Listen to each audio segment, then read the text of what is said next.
दोस्तों, आप सभी का स्वागत है the traditional astrologer YouTube channel पर। मैं आनंद रेग्मी आप लोगों का कक्षा में पुनः स्वागत करता हूं। हम लोग मुहूर्त चिंतामणि ग्रंथ का अध्ययन कर रहे हैं और जैसा कि आप लोग जानते हैं संस्कार प्रकरण चल रहा है। अगर इससे पूर्व के प्रकरण आप नहीं देखे हैं तो आप जाकर देख सकते हैं और साथ ही बृहद अवकड़ा चक्र पढ़ने की इच्छा रखते हैं अर्थात ज्योतिष शास्त्र का बेसिक ज्ञान चाहते हैं तो प्लेलिस्ट में जाकर आप 14 वीडियोस है उनको आप अध्ययन कर सकते हैं। उससे आपकी जो बेसिक ज्योतिष है वो स्ट्रांग होगी। अगर अभी तक आप लोगों ने चैनल को सब्सक्राइब नहीं किया है तो चैनल को जरूर सब्सक्राइब कर लें और साथ ही जितना हो सके वीडियोज को शेयर करें अपने व्हाट्सएप, इंस्टा, फेसबुक के माध्यम से ताकि अन्य छात्रों तक भी ये वीडियो पहुंच सके। आइए शुरू करते हैं। अब ये जो 21वां श्लोक है इसमें भूमि उपवेशन मुहूर्त बताया गया है। यानी कि बालक को पहली बार पृथ्वी पर भूमि पर बिठाना कब शुभ होता है। पृथ्वी वराह मविपूज्य कुजे विशुद्धे रिक्ते तिथौ व्रजति पंचम मासी बालम बध्वा शुभेन्नि कटिसूत्रमथ ध्रुवेन्दु ज्येष्ठर्क्ष मैत्र लघुभैरुपवेशयत्कौ। पृथ्वी वराहम अभिपूज्य, पृथ्वी वराहम अभिपूज्य, पृथ्वी और वराह को अभिपूज्य यानी कि उन दोनों की पूजा करके, पृथ्वी की पूजा करके और साथ में वराह भगवान की पूजा करके कुजे विशुद्धे, यहाँ से हम ऐसे भी चल सकते हैं कि पंचम मासी बालम, बालम बालक को पंचम मासी पांचवें महीने में, बालक को पांचवें महीने में पृथ्वी वराह अभिपूज्य, पृथ्वी और वराह भगवान की पूजा करने के बाद बालक को पांचवें महीने में पूजे विशुद्धे, जब क्या मंगल क्या हो, विशुद्ध हो, मंगल क्या हो, एकदम शुद्ध हो, यानी कि मंगल जो है वह अस्त इत्यादि न हो। ठीक है। और साथ में पाप ग्रहों के साथ इत्यादि जो स्थिति बनती है वह न बना हुआ हो, मंगल बलवान स्थिति में हो, ऐसे समय में अरिक्ते तिथौ, रिक्ता तिथि को छोड़ करके अन्य तिथियों में, चतुर्थी, नवमी, चतुर्दशी इन तिथियों को छोड़ करके अन्य तिथियों में पंचम मासी बालम, ठीक है, पांचवें महीने में बालक को शुभेन्नी, शुभ अन्नी, शुभवारों में, शुभवार कौन से, सोमवार, बुधवार, बृहस्पतिवार, शुक्रवार, इन वारों में कटिसूत्रम बंधवा, कटी कमर में, सूत्रम बंधवा कमर में एक धागा बांध करके, जो करधनी बोलते हैं जिसको, उसको बांध करके पांचवें महीने में बालक को पृथ्वी पर बिठाना चाहिए। कैसे नक्षत्रों में बिठाना चाहिए, तो ध्रुव अर्थात उत्तरात्रेय, रोहिणी, तीनों उत्तरा और रोहिणी नक्षत्र में, इंदु मृगशीरा नक्षत्र में, ज्येष्ठर्क्ष ज्येष्ठा नक्षत्र में, ज्येष्ठ ऋक्ष ऋक्ष अर्थात नक्षत्र, ज्येष्ठा नक्षत्र में, मैत्र अर्थात अनुराधा नक्षत्र में, और लघु वही यानी कि जो लघु संज्ञक नक्षत्र हस्त, अश्विनी, पुष्य, अभिजीत, ये जो नक्षत्र है इनमें कौ उपवेशयत, कौ अर्थात पृथिव्याम, पृथ्वी में, उपवेशयत बालक को बिठाना चाहिए। पहली बार जब बालक को भूमि पर बिठाएंगे तो कैसा समय होना चाहिए, पांचवें महीना होना चाहिए बालक के जन्म से, और वैसे समय में जो मंगल है वह बलवान होने चाहिए, और रिक्ता तिथि को छोड़ करके अन्य तिथियों में, शुभ वारों में ध्रुव संज्ञक नक्षत्र, मृगशीरा, ज्येष्ठा, अनुराधा नक्षत्र और लघु संज्ञक नक्षत्रों में पृथ्वी और वराह भगवान की पूजा करने के बाद जो कमर है उसमें कटिसूत्र बंधवा, कमर में करधनी को बांध करके कौ उपवेशयत, भूमि पर बालक को पहली बार बिठाना अच्छा होता है। इसमें भूमि उपवेशन का मुहूर्त बताया गया है। इसके बाद हम लोग देखते हैं, यहाँ पर बताया गया है आजीविका परीक्षा, यानी कि कैसे पता लगाएँ हम कि जो बालक अथवा बालिका है, वह अपने जीवन में आगे चल के कौन-सी वृत्ति अपनाएँगे। ये पहले के समय में इस प्रकार से चीज़ों को किया जाता था कि बालक की जो आजीविका की परीक्षा है, वो इस प्रकार से लिया जाता था। तस्मिन् काले स्थापयेत् तत्पुरस्ताद् वस्त्रं शस्त्रं पुस्तकं लेखनीं च स्वर्णं रौप्यं यच्च गृह्णाति बालस्तैराजीवैस्तस्य वृत्तिः प्रतिष्ठा। तस्मिन् काले स्थापयेत् तत्पुरस्तात्। तस्मिन् काले, तस्मिन् काले मतलब किस काल में? जब आप बालक को भूमि पर बिठा रहे हैं, उस काल में। तो तस्मिन् काले से क्या लेंगे? तस्मिन् से क्या लेंगे? जब आप बालक को भूमि पर बालक अथवा बालिका को, शिशु को भूमि पर आप बिठा रहे हैं, उस काल में, उस समय में तत्पुरस्तात्, उस जातक के पुरस्तात् यानी कि सम्मुख, उसके सामने क्या स्थापयेत, क्या-क्या स्थापयेत, क्या-क्या रखना चाहिए? तो कहा कि वस्त्रम स्थापयेत, वस्त्र को स्थापित करना चाहिए। मतलब उस जातक के सामने, उस शिशु के सामने क्या रखना चाहिए? वस्त्रम स्थापयेत, वस्त्र रखना चाहिए। शस्त्रम स्थापयेत, शस्त्र रखना चाहिए। पुस्तकम स्थापयेत, पुस्तक रखनी चाहिए। लेखनीम स्थापयेत, लेखनी अर्थात पेन, पेन को रखना चाहिए। स्वर्णम स्थापयेत, सोना रखना चाहिए। रौप्यम स्थापयेत, चांदी रखनी चाहिए। ये सब चीज़ें रख देनी चाहिए। जब आप भूमि पर बिठाएँगे बालक को 5वें महीने में, बालक अथवा बालिका को, तो उसके सामने वस्त्र रखना चाहिए, शस्त्र रखना चाहिए, पुस्तक रखना चाहिए, पेन रखना चाहिए, सोना रखना चाहिए, चांदी रखना चाहिए। ये सब रखने से क्या होगा?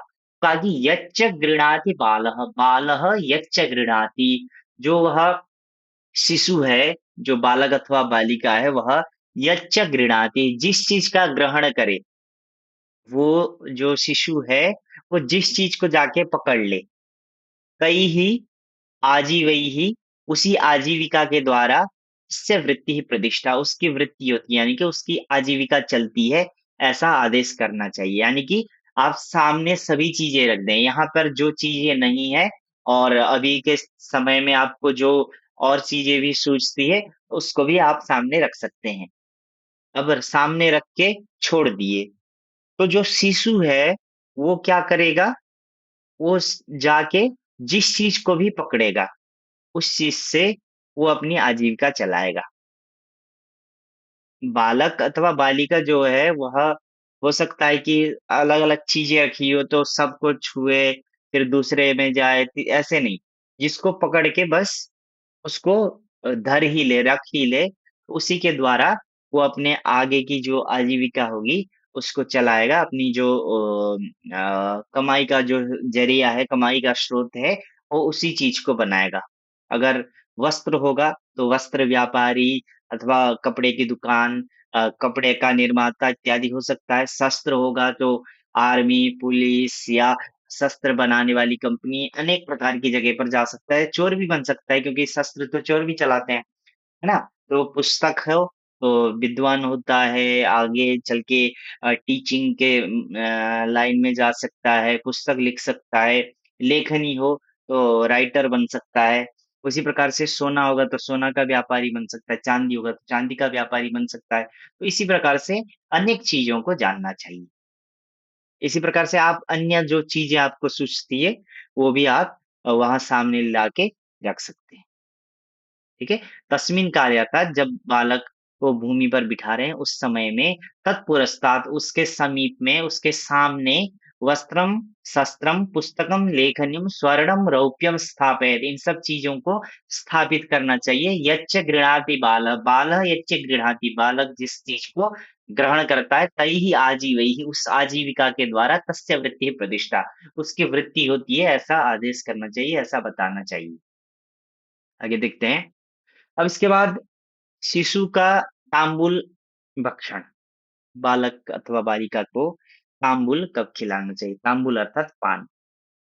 पान कब खिलाना चाहिए? तो कहा कि वारे भौमार्किहीने ध्रुव मृदु लघुभैर विष्णु मूलादितीन्द्र स्वाति वस्वभ्युपेतैर्मिथुन मृगसुता कुंभ गोमीन लग्ने सौम्यैः केन्द्रत्रिकोणैरसुभगगनगैः शत्रुलाभात्रिसंस्थैः ताम्बूलं सार्धमासद्वयमितसमये प्रोक्तमन्नासनेव।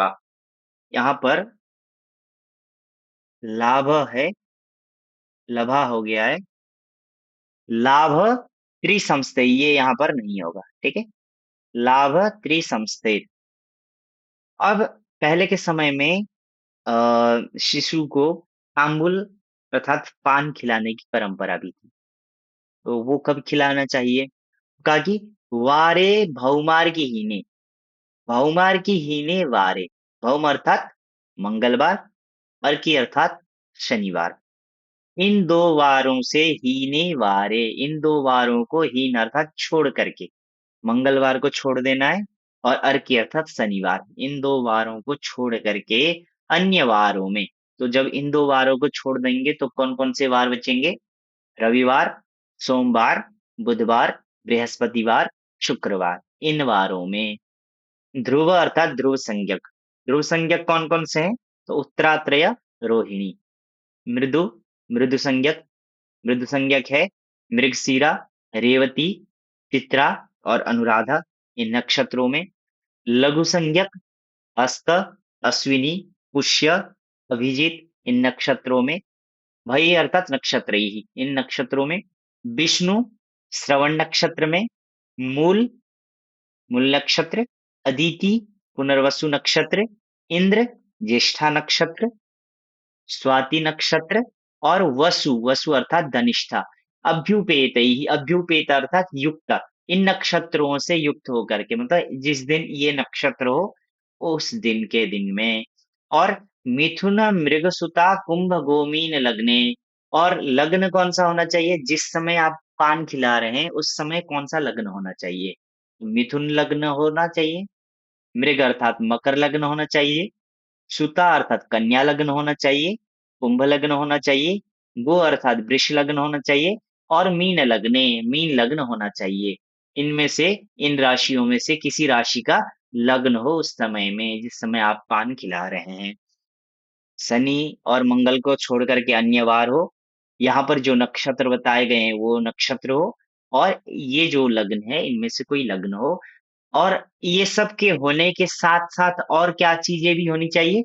तो सौम्यैः केंद्र त्रिकोणैः, शुभ ग्रह जो है वह सौम्य अर्थात शुभ ग्रह, शुभ ग्रह जो है वह केंद्र त्रिकोणैः, केंद्र और त्रिकोण में गए हुए हों। केंद्र 1, 4, 7, 10, त्रिकोण 5, 9, इन स्थानों में शुभ ग्रह गए हुए हों। और अशुभ गगन गईः शत्रु लाभात्रि संस्थैः, अशुभ गगन गईः, अशुभ अर्थात अशुभ पाप, गगन ग अर्थात ग्रह।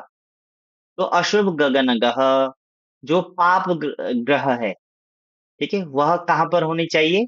तो शत्रु अर्थात छठवें भाव में, लाभ 11वें भाव में, तृतीय भाव। तो 3, 6 और 11 इन भावों में पाप ग्रह गए हुए हों, तो ऐसे समय में सार्ध मास द्वयमित समये, सार्ध मास द्वय, सार्ध यानी कि अर्धेन सहित, मतलब आधे के सहित, द्वयमास, 2 में आधा जोड़ दीजिए, कितना हो जाएगा? 2.5।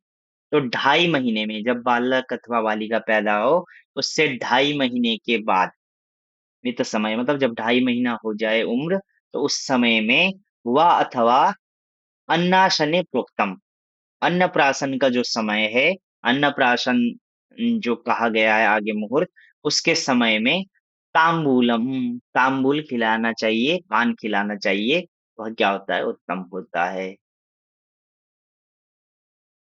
और उसके बाद कर्णवेद, कि जो बालक अथवा बालिका का जो कर्ण छेदन होता है, कान छिदवाना जो होता है, वह कब कराना चाहिए? कहा कि हित्वैतांश्चैत्र पौषा वम हरिशयनम जन्म मासं च रिक्ताम युग्माब्दम जन्म तारा मृतुमुनि वसुभिः सम्मिते मास्यथो वा जन्माहात् सूर्य भूपैः परिमित दिवसे यज्जुःकृन्दुवारे औजाब्दे विष्णु युग्मादिति मृदुलघुभैः कर्णवेदः प्रशस्तः। कर्णवेदः प्रशस्तः, कर्णवेद शुभ होता है, प्रशस्त होता है। कब प्रशस्त होता है? तो कहा कि हित्वा एतान, एतान हित्वा, इनको छोड़ करके, किनको छोड़ करके? चैत्र अर्थात चैत्र मास को छोड़ देना है। कर्णवेद के समय में चैत्र मास नहीं होना चाहिए। पौष पौष मास को भी छोड़ देना है। उसके बाद अवमा, अवम अर्थात तिथि क्षया। अवम मतलब तिथि क्षया। जिस दिन जो तिथि होती है वह जब किसी भी सूर्योदय का स्पर्श न करे तो उसको तिथि क्षय कहा जाता है। तो तिथि क्षय का समय भी नहीं होना चाहिए। और हरिशयनम, हरिशयन विष्णु जी का जो शयन अवस्था है, विष्णु जी की जो शयन अवस्था है वह भी नहीं होना चाहिए। यानी कि आषाढ़ शुक्ल एकादशी से लेके कार्तिक शुक्ल एकादशी के बीच का जो समय है उसको भी क्या कर देना है, त्याग देना है। आषाढ़ शुक्ल एकादशी से लेके कार्तिक शुक्ल एकादशी तक के समय को भी त्याग देना चाहिए। उसी प्रकार से जन्म मासम, जिस समय में शिशु का जन्म हुआ है उस मास को भी त्याग देना है। इसी प्रकार से रिक्ताम, रिक्ता तिथि को त्याग देना है। तो चतुर्थी, नवमी, चतुर्दशी इन तिथियों को भी त्याग देना है, छोड़ देना है। और युग्माब्दम, युग्म अर्थात सम, मतलब 2, 4, 6 ये होते हैं सम। अब्द अर्थात वर्ष। तो युग्माब्दम, सम वर्षों को भी त्याग देना है, सम वर्षों को भी छोड़ देना है। सम वर्ष में नहीं करवाना चाहिए, केवल विषम वर्ष में करवाना चाहिए। फिर कहा कि जन्म तारा, जन्म तारा को भी छोड़ देना चाहिए। जन्म तारा को भी छोड़ देना चाहिए। जन्म तारा क्या होती है वो हम लोग आगे बात कर चुके हैं। तो जन्म तारा को भी त्याग देना चाहिए। उसके बाद ये सब छोड़ने के बाद कहा कि ऋतु मुनि वसुभिः सम्यते मास्यथो वा जन्माहात् सूर्यभूपैः परिमिति दिवसे गेज्य शुक्रेन्दुवारे हौजाब्दे विष्णुयुग्मादिति मृदुलघुवै कर्णवेदः प्रशस्तः। जब ये सब चीजें छूट जाएंगी तो उसके बाद कहा कि ऋतु, ऋतु कितनी होती है? 6। तो ऋतु मतलब छठवां महीना। मुनि, सप्त मुनि प्रसिद्ध है, मुनि मतलब 7। और वसु, अष्टवसु प्रसिद्ध है, वसु मतलब 8। तो 5वें महीने में, ओ सॉरी, 6वें महीने में, 7वें महीने में और 8वें महीने में सम्मिते मासी, मतलब इतने संख्यक मासों में। तो आप 6 महीने में भी करवा सकते हैं, 7 महीने में भी करवा सकते हैं और वसु अर्थात 8 महीने में भी करवा सकते हैं। अतः अनंतर इसके बाद व अथवा अगर इन महीनों में आप नहीं करवाना चाहते हैं, कहा कि जन्म सूर्य भूपे ही परिमित दिवसे, जन्म अहात यानी कि जन्म दिनात, अह मतलब दिन। तो जन्म के दिन से सूर्य, सूर्य कितने होते हैं? 12। तो 12वें दिन, शिशु के जन्म के दिन से 12वें दिन, अथवा भूप अर्थात 16, 16 राजा जो है वह प्रसिद्ध है। तो 16 जो है या तो 12वें दिन करवाइए या 16वें दिन करवाइए शिशु के जन्म होने के बाद, परिमित दिवसे इतने तुल्य दिवस में। और साथ में कहा कि ज्येष्ठ शुक्रेंदु वार है। कौन सा वार होना चाहिए? ज्ञ अर्थात बुधवार होना चाहिए, इज्य बृहस्पतिवार होना चाहिए, शुक्रवार होना चाहिए और इंदु अर्थात सोमवार होना चाहिए। इन चारों में से कोई एक वार होना कंपलसरी है। उसके बाद अतः अनंतर अगर आप मान लीजिए इसमें नहीं करवा पा रहे हैं, आप 6 महीने में, 7 महीने में, 8 महीने में नहीं करवा पाए, जन्म से 12वें और 16वें दिन भी नहीं करवा पाए, तब क्या करेंगे? तो कहा कि यहाँ पर युग्म जो वर्ष है उसको तो छोड़ने के लिए बोल ही दिया है। कहा कि औजाब्दे, ओज अर्थात विषम, अब्द मतलब वर्ष। तो विषम वर्षों में करना है। अगर ये समय निकल जाता है तो विषम वर्षे, विषम वर्ष में करना चाहिए। यानी कि 1, 3, 5 ऐसे, 1, 3, 5 ऐसे जो विषम वर्ष होते हैं, ऐसे नॉर्मली 3, 5 ही माना जाता है। तो ओजाब्दे यानी कि विषम वर्षों में करवाना चाहिए। तो विष्णु अर्थात श्रवण नक्षत्र, और श्रवण नक्षत्र से युग्म यानी कि 2 नक्षत्र, तो श्रवण और धनिष्ठा इन 2 नक्षत्रों में, अदिति पुनर्वसु नक्षत्र में, मृदु मृदु संज्ञक नक्षत्र, तो मृगांत चित्रा मित्रक्षम, मृगशीरा, अंत्य अर्थात रेवती, चित्रा और अनुराधा, और लघु हस्त अश्विनी पुष्य अभिजीत इन नक्षत्रों में कर्णवेद प्रशस्त, क्या होता है? कर्णवेद शुभ होता है। तो ऐसे समय में बालक अथवा बालिका का जो कर्ण छेदन होता है, कान छिदवाना, वो क्या होता है? शुभ होता है। फिर कहा कि आप लग्न शुद्धि कैसे देखेंगे? कर्णवेद का जो लग्न शुद्धि होता है उसको किस प्रकार से देखा जाता है। तो कहा कि संशुद्धे मृतिभवने त्रिकोण केंद्र त्रयायस्थैः शुभ खचरैः कविज्य लग्ने पापाख्यैररि सहजाय गेह संस्थे लग्नस्थे त्रिदश गुरौ शुभावहः स्यात्। कहा कि संशुद्धे मृति भवने संशुद्धे, जिस समय में आप कर्णवेद का लग्न निकाल रहे हैं, उस समय में मृति भवने समशुद्धे, उस लग्न से जो मृति भवन यानी कि 8वां स्थान है, 8वां भाव है, वह क्या होना चाहिए? समशुद्धे, शुद्ध शुद्ध होना चाहिए एकदम, ना उसमें शुभ ग्रह बैठा हुआ होना चाहिए, ना उसमें पाप ग्रह बैठे हुए होना चाहिए। कहा त्रिकोण केंद्र त्रयायस्थैः शुभ खचरैः, शुभ खच्चर अर्थात शुभ ग्रह जो है वह खच्चर मतलब होता है ग्रह, तो शुभ ग्रह क्या होना चाहिए?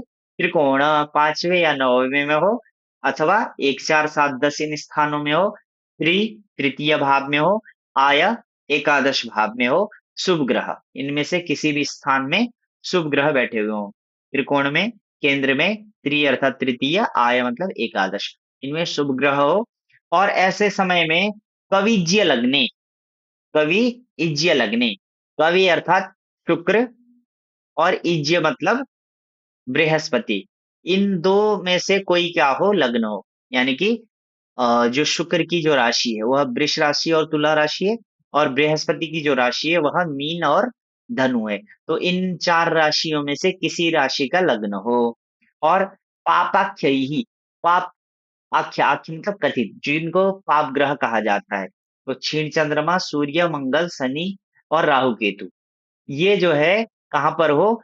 अरि, अरि अर्थात 6वां भाव, सहज तीसरा भाव, और आय 11वां भाव, इनमें से किसी भाव में 3 6 11 में पाप ग्रह गए हुए हों, इन 3 6 11 में पाप ग्रह गए हुए हों, ठीक है? अरि सहजाय गेह संस्थैहि पापाख्यैहि, पाप ग्रह इन इन गेह संस्थैहि, इन इन राशियों में गए हुए हों, और लग्नस्थे त्रिदश गुरौ शुभावहः स्यात्, तो ऐसे समय में, अथवा लग्नस्थे त्रिदश गुरौ, लग्न में स्थित हो कौन? त्रिदश गुरौ, ये सब स्थिति होने के बाद भी क्या होना चाहिए? त्रिदश गुरौ लग्नस्थे, लग्न में कौन हो? बृहस्पति बैठा हुआ हो, लग्नस्थे लग्न में स्थित हो, त्रिदश गुरु कहते हैं बृहस्पति को, त्रिदश कहते हैं देवताओं को, देवता के गुरु कौन है? बृहस्पति है, तो त्रिदश गुरु यानी कि बृहस्पति लग्नस्थे, लग्न में बैठे हुए हो, स्थित हो, ऐसे समय में क्या होता है? कर्णवेद क्या करता है? शुभावहः स्यात्, कर्णवेद क्या होता है? शुभ होता है। तो इसलिए कर्णवेद को ऐसे समय में करवाना चाहिए जब ऐसी स्थितियां बन रही हो। तो आज के लिए हम लोग कक्षा को यहीं विराम देते हैं। यदि आपको कक्षाएं अच्छी लग रही है तो इसको प्रचार प्रसार करने का कष्ट करें और क्योंकि जितना ज्यादा प्रसार होगा उतने ज्यादा छात्र क्या होंगे? लाभान्वित होंगे। तो इसी के साथ पुनः अगली कक्षा में मुलाकात होगी। जय श्री राम।